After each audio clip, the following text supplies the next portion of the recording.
Angel Angelina, পর্ব সংখ্যা 25। লেখনীতে ফারহানা নিঝুম। বাড়ি বলতে আপাতত ন্যান্সির কিছুই নেই। একটা হোটেলে উঠেছে সে, রুম বুক করেছে দুদিনের জন্য। মাঝে মাঝে ন্যান্সির ভাবতে অবাক লাগে, সে এত কিছু একা কিভাবে করছে। এত সাহস হলো কবে থেকে? সে তো দুর্বল এক কন্যা। ক্লান্ত শরীরটা টেনে নিয়ে বিছানায় এলিয়ে দিল ন্যান্সি। খুব করে বেয়াদব নষ্ট পুরুষকে মনে পড়ছে ন্যান্সির। সে কেমনে আছে, কি করছে, কিছুই তো জানে না ন্যান্সি। ন্যান্সির খুব আফসোস হয় ওই লোকটাকে ভালোবেসে। কেন হয়? ওই যে সে একটা খারাপ মানুষ। মাঝে মধ্যে যখন ন্যান্সি ভাবে সত্যি যদি আফ্রিদ তার পালিত পরিবারকে শেষ করে থাকে তাহলে কি করবে সে, ভাবলেই তো দমবন্ধ হয়ে আসে মেয়েটার। ন্যান্সি ভয় পায়, খুব ভয় পায় আফ্রিদ হোসেনকে। একমাত্র সে যে কিনা ন্যান্সিকে আষ্টেপৃষ্টে জড়িয়ে আছে। মাঝে মধ্যে মনে হয় এই বুঝি এসে তাকে গলা চেপে ধরে বলল, আমার থেকে পালাস? এত সাহস হলো কি করে বান্দির বাচ্চা? ভাবতে ভাবতেই ভাবনার ছেদ পড়ল। কর্কশ শব্দে বেজে উঠল ফোন। তা রিসিভ করতেই কাট কাট কণ্ঠস্বর ভেসে এলো, কোথায় তুই? আফ্রিদ ফোন কলের জ্বালায় আর থাকতে পারছে না ন্যান্সি। শুকনো ঢোক গিলে গলা ভিজিয়ে বলল, স্পেন। কার বাল ফেলাতে গেছোস? বিশ্রী এক ভাষা। মুখ খুললেই গুলির মতো গালি ছুটতে থাকে সারাদিন। বহুত কষ্টে সৃষ্টে সাহস সঞ্চয় করে বলল, মুখ সামলে কথা বলুন, আমি কিন্তু আপনার বউ না। দাঁতে দাঁত পিষে আফ্রিদ, হ্যাঁ তুই আমার বাল এখন।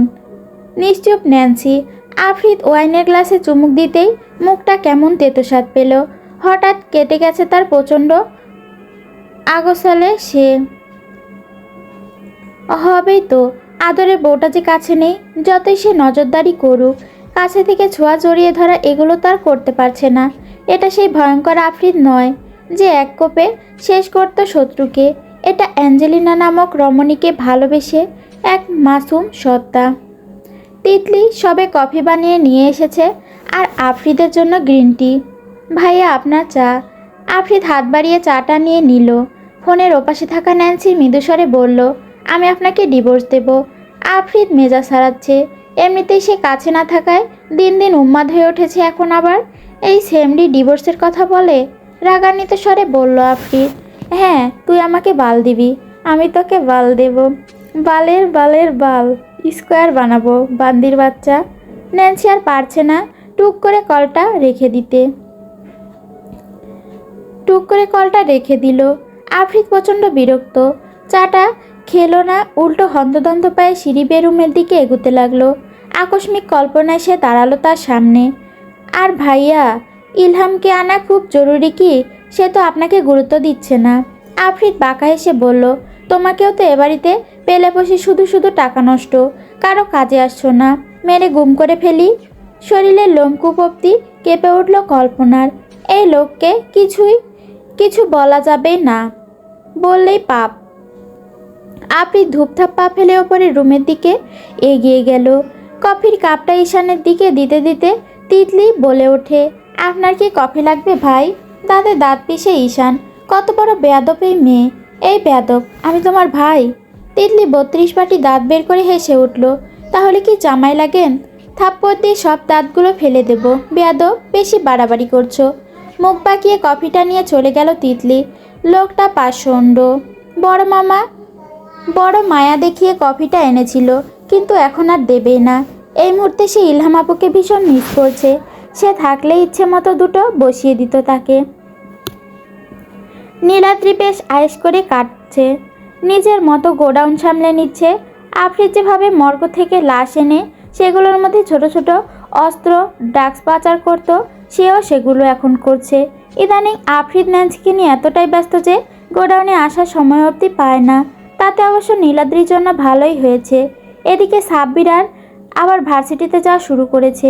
অবশ্য তারও সেই আগের দশা হয়েছে। ভার্সিটিতে যায়, ড্রাগস নেয়, এগুলোই চলছে। কিন্তু এহসান ফ্যামিলির কেউ যে এমন তা কল্পনা করে না প্রিন্সিপাল, সাব্বির বা অন্য কেউ কখনো জানায়নি ছদ্মবেশী আফ্রিদ এহসান আসলে কে। তোমার ভাইয়ের মাথা খারাপ হয়েছে নীলাদ্রি। খাতায় কিছু একটা লিখতে ব্যস্ত ছিল নীলাদ্রি। স্ত্রী ঝাঁঝালো কণ্ঠস্বর শুনে ঘাড় ঘুরিয়ে তাকালো। কি হলো তোমার? এত রেগে আছো কেন? কল্পনা ফুঁসতে ফুঁসতে বলল, তো রাখবো না? আফ্রিদ ভাই আমাকে বলল আমাকে নাকি এই বাড়ির কোনো কিছুই নেই, বাড়িতে আমার নাকি কোনো কিছুই নেই। তাহলে আমাকে মেরে গুম করে দিক। ভাবতে পারছো তুমি কি বললো এই লোক? নীলাদ্রি এসব কথা আমলে নিল না, উল্টো উঠে এসে স্ত্রীকে পেছন থেকে জড়িয়ে ধরে বলল, ছাড়ো তো, ওগুলো কানে নিও না। তুমি তো আমার আদরের বউ, আসো আদর করি। কল্পনা লজ্জায় আড়ষ্ট হলো। নীলাদ্রি মুহূর্তের মধ্যে স্ত্রীতে ডুবে গেল। আর যাই হোক, সে কল্পনার প্রতি একনিষ্ঠা, তাকে ভীষণ ভালোবাসে কি না, এজন্যই মাঝে মধ্যে বলদের মতো কাজকর্মগুলো ধরে না। কল্পনা আঁকড়ে ধরে এই দিন দুপুরে তার সঙ্গে অন্তরঙ্গে মগ্ন হয় এই অসাধু পুরুষ। ক্লান্ত শরীর নিয়ে কটেজে এলো স্মাইলি। আজ থেকে ওরা এখানেই থাকবে। নিজের পছন্দ মতো রুমে চলে গেল সে। বাইরে থেকে জানালা খুলে দিল। সাদা রঙের কটেজ, পেছনে পাহাড়ের সবুজ প্রকৃতি বিস্তৃত, চারপাশে গাছের সারি, সেখানে টিনের বেঞ্চ এবং পাথরের রাস্তা মিশে আছে। আসার সময় দৃষ্টি বুলিয়ে নিয়েছে চারিদিকে। আকাশে সোনালি রোদ ঝলমল করছে এবং বাতাসে প্রকৃতির শীতলতা অনুভব হচ্ছে। প্রাণ ভরে নিঃশ্বাস টেনে নিল স্মাইলি। নরম বিছানায় আলতো করে শুয়ে পড়ল। দৃষ্টি তার সিলিং ফ্যানের দিকে। নতুন শহর, নতুন জীবন। চোখ দুটো বুঝতেই ন্যান্সির স্নিগ্ধ মুখশ্রী। মেয়েটা চমৎকার। ফ্লাইটের পুরোটা সময় আগলে রেখেছে তাকে। আসার সময় জোরপূর্বক নিজের নাম্বারটা সেভ করে দিয়েছে ফোনে। আজকাল তো এরকম কাউকে পাওয়া দুষ্কর হয়ে উঠেছে, যেখানে স্মাইলির অসুস্থতার জন্য তার একটা বন্ধু পর্যন্ত নেই, অথচ মেয়েটা কি সুন্দর হুট করে এসে তাকে আগলে নিয়েছিল। সন্ধ্যা ঘনিয়ে এলো। সূর্যটা ধীরে ধীরে আকাশ থেকে নেমে আসতে শুরু করেছে, আর আকাশের রং হয়ে ওঠে রক্তিম এবং সোনালি। নিজের সবটা গুছিয়ে নিল স্মাইলি। বেডের সামনাসামনি এক অদ্ভুত পেন্টিং দেয়ালে টাঙিয়ে দিল সে। তার কল্পনা সেই গভীর চোখজোড়া। দু কদম পিছিয়ে গিয়ে গভীরভাবে তাকিয়ে আছে স্মাইলি। ইদ্রান, তার না দেখা কল্পনার পুরুষ। রুম জুড়ে নেমে এলো অমানিসা। দৃষ্টি মেলে তাকালো স্মাইলি। নাসারন্ধে প্রবেশ করলো করা পারফিউমের মিষ্টি ঘ্রাণ। হাত বাড়ালো সামনের দিকে।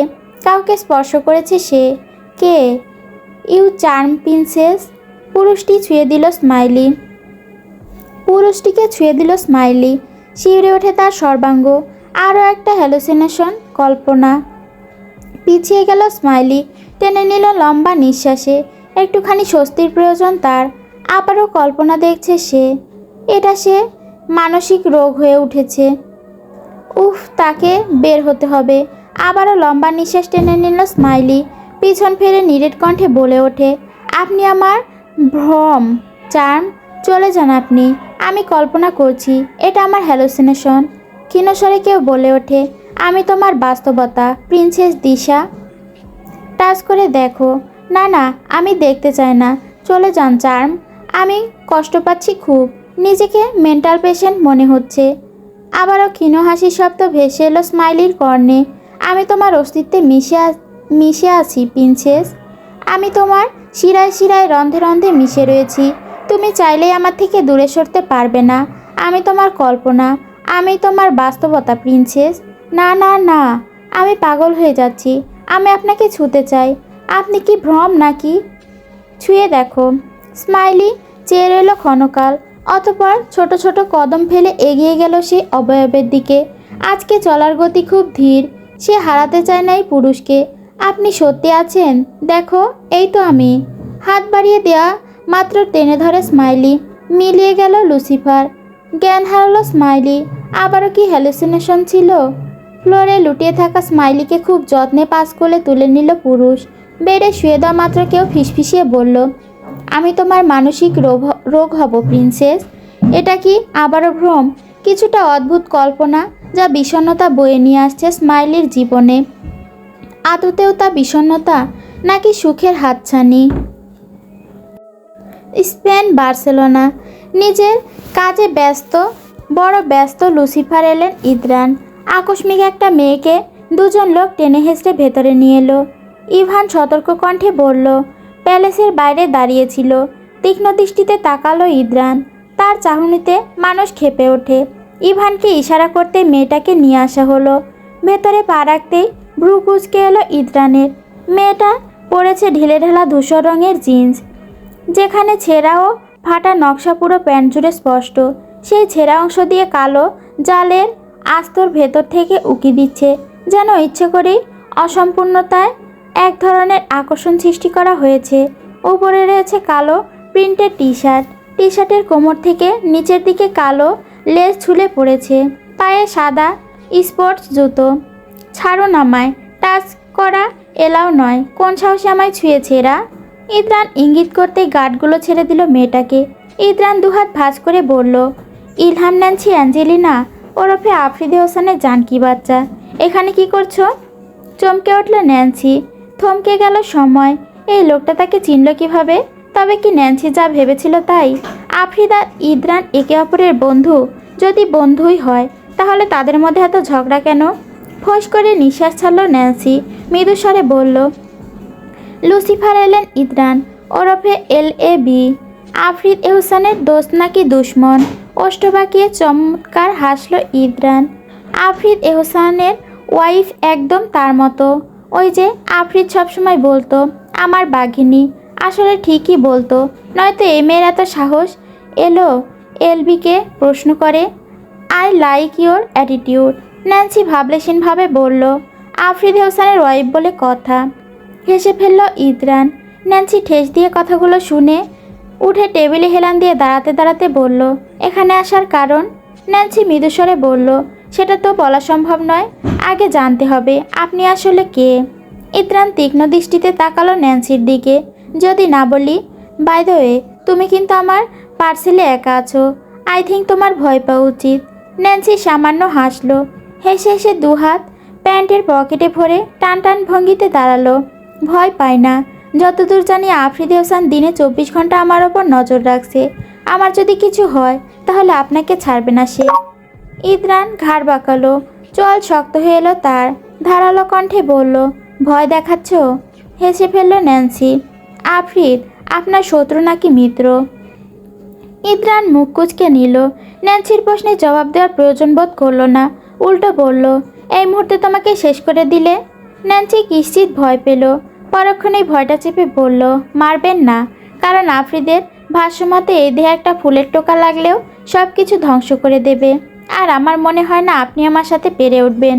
চাপা দীর্ঘশ্বাস ফেলল ইদ্রান। ওকে, তাহলে দেখাই যাক। ইদ্রান শীষ বাজাতে বাজাতে 3-4 জন লোক এগিয়ে এলো। ন্যান্সিকে আঘাত করতে নিলে সেও পাল্টা আঘাত করলো। কুম্ফু জানে না, হয়তো আফ্রিদ কখনো বিশ্বাসই করেনি, কিন্তু ন্যান্সি মেয়ে ছিল, তাকে পরিবারের জন্য রাত বিরেতে রাস্তায় বেরোতে হয়েছে, তাই কুম্ফু শিখেছিল। আর সেটাই কাজে আসছে। কিন্তু দুঃখের বিষয়, একটা লোকের আঘাতে ছিটকে নিচে পড়ে যায় মেয়েটা। ব্যথায় কোকিয়ে উঠল। ইদ্রান বাঁকা হেসে বলল, মেয়ে তুমি বেশি বার বেরো না। ন্যান্সি সামান্য ভ্রু উঁচিয়ে আঙুল তুলে ইদ্রানকে কাছে ডাকলো। তার এই ইঙ্গিত বুঝল না ইদ্রান। 2 কদম এগিয়ে যেতেই খুবই সূক্ষ্মভাবে নিদারুণ ভঙ্গিতে পা তুলে সজোরে ইদ্রানের মেন পয়েন্টে লাথি বসিয়ে দিল ন্যান্সি। ইদ্রান অপ্রত্যাশিত আক্রমণে ভ্যাবাচাকা খেয়ে গেল। ইভান 2 হাতে পাকড়াও করে ন্যান্সিকে। ন্যান্সি থুতু ফেলল নিচে। ভ্রু নাচিয়ে বলল, মেয়ে বলেই জায়গা মতো দিলাম। ইদ্রান বুঝতে দিল না সে ব্যথা পেয়েছে। কিছুক্ষণের জন্য কেবিন থেকে বেরিয়ে বাইরে গেল। ব্যথায় কোকিয়ে উঠল রীতিমতো। বিড়বিড় করে বলল, ফাটিয়ে দিল। শিট শিট, এটা মেয়ে নাকি অ্যাটম বোম? আফ্রিদের বাচ্চা, এটার সাথে থাকে কি করে? কিছুক্ষণ পর আবারও কেবিনে এলো ইদ্রান। ন্যান্সি নিজেকে ছাড়ানোর চেষ্টা করে চলেছে। ছাড়া বলছি আমাকে, না ছাড়লে ভালো হবে না কিন্তু। ইদ্রান হাততালি দিতেই ইভান তাকে ছেড়ে দিল। ইদ্রান এসে চেপে ধরে তার গাল চিবিয়ে চিবিয়ে বলল, ইউ ইডিয়েট, কি ভাবছো এখানে এসে বেঁচে ফিরবে? উফ নো ওয়ে। আমি লুসিফার এলেন ইদ্রান, আফ্রিদের দুশ্মন। শেষ করে দেব ওকে। তুমি ওর ওয়াইফ। এখন খেলা আরও জমবে। ন্যান্সি একটুও ভয় পেল না, উল্টো হাসলো। হেসে হেসে বলল, আড়ালে গিয়ে দেখছিলেন নাকি ফেটে গেছে কি না? রাগে ফুঁসে ওঠে ইদ্রান। ন্যান্সি আমলে নিল না সেই রাগ। আপনি যেভাবে আফ্রিদকে শেষ করতে চান আমিও সেটাই চাই। সহসা গাল ছেড়ে দিল ইদ্রান। মানে? ন্যান্সি গাল মুছে নিল। রহস্যময়ী কণ্ঠে বলল, মানে আমি আফ্রিদকে ঘৃণা করি, শেষ করে ফেলতে চাই। তাই আমার আপনার সাহায্য চাই। ইদ্রান থমকে গেল।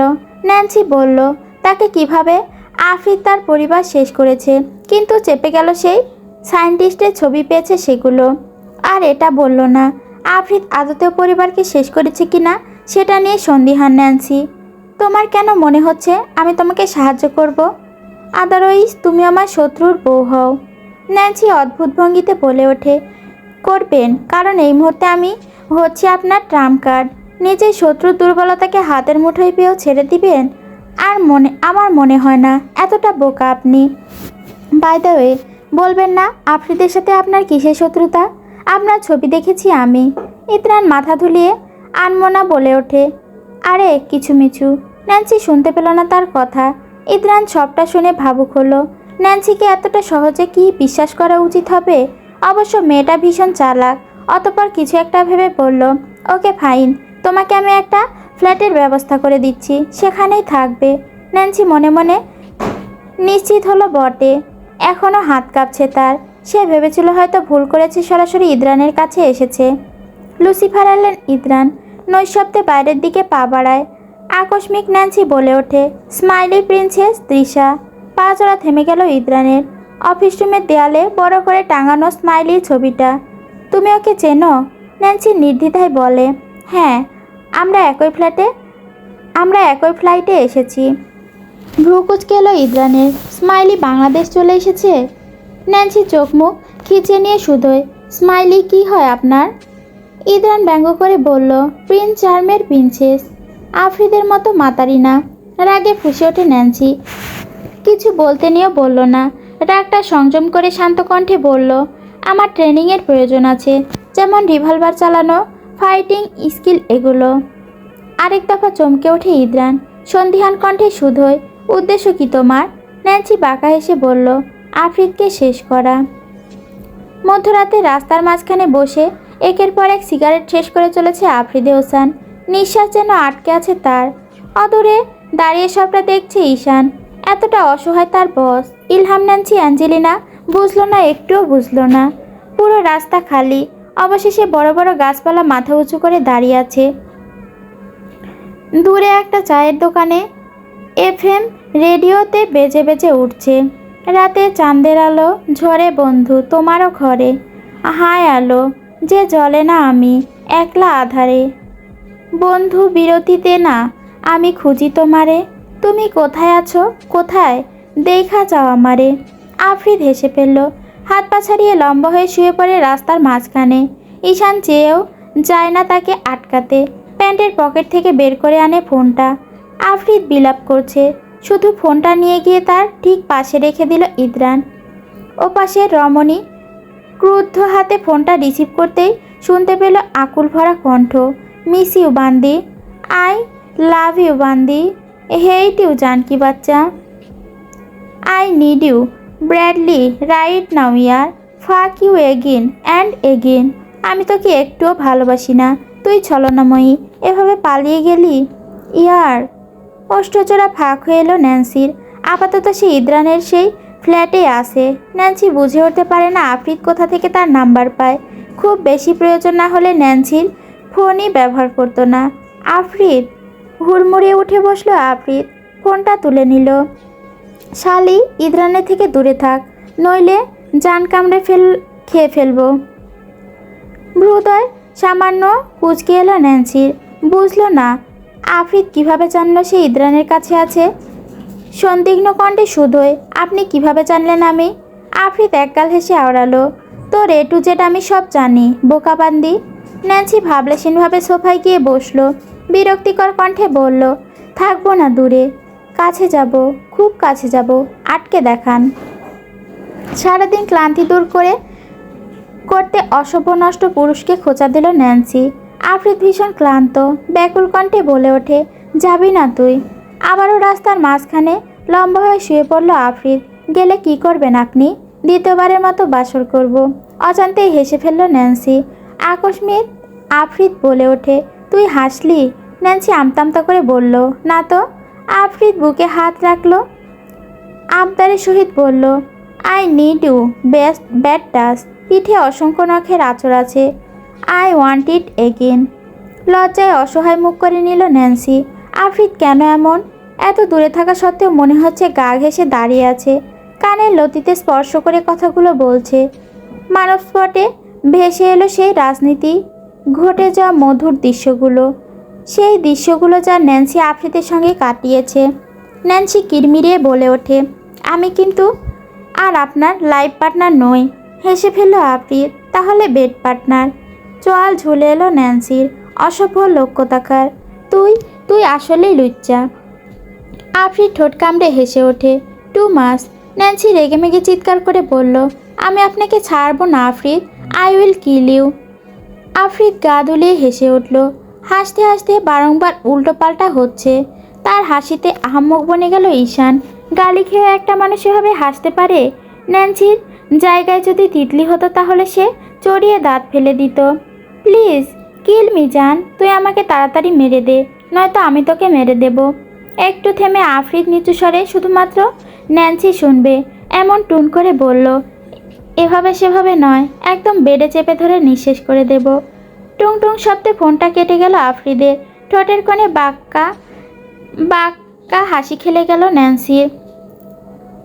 বস আপনি চাইলে ম্যামকে আনতে পারেন, তাহলে তো ভনিতা কেন? আফ্রিদ তপ্ত নিঃশ্বাস ছাড়ল, দৃঢ় কণ্ঠে বলল, আমার বোকা জানকি বাচ্চা বুঝতেই পারছে না আমি ঠিক কতটা ওকে পেঁচিয়ে ফেলেছি নিজের সাথে। যেখানে ওর প্রতিটি মুভমেন্ট আমার দৃষ্টির আড়ালে নয়, সেখানে ওকে নিয়ে আসা আমার বাহাতের খেলা। ঈশান সন্দিহান কণ্ঠে বলল, তাহলে কেন এত রহস্য? কেন আপনার আগন্তুক হয়ে ওঠা? আফ্রিদ উত্তর করল না। ন্যান্সি ফোন রেখে দিল, ব্যালকনিতে গিয়ে দাঁড়ালো। মস্ত বড় আকাশটা দেখছে। একই আকাশের নিচে লম্বা হয়ে শুয়ে থাকা আফ্রিদ বিড়বিড়ালো, তোকে লুট করতে ইচ্ছে করছে রে আঞ্জু, যা একটু ঘুরে বেড়া, দিলাম তোকে ছাড়, কিছুদিন পর না হয় কিডন্যাপ করে নিয়ে আসবো।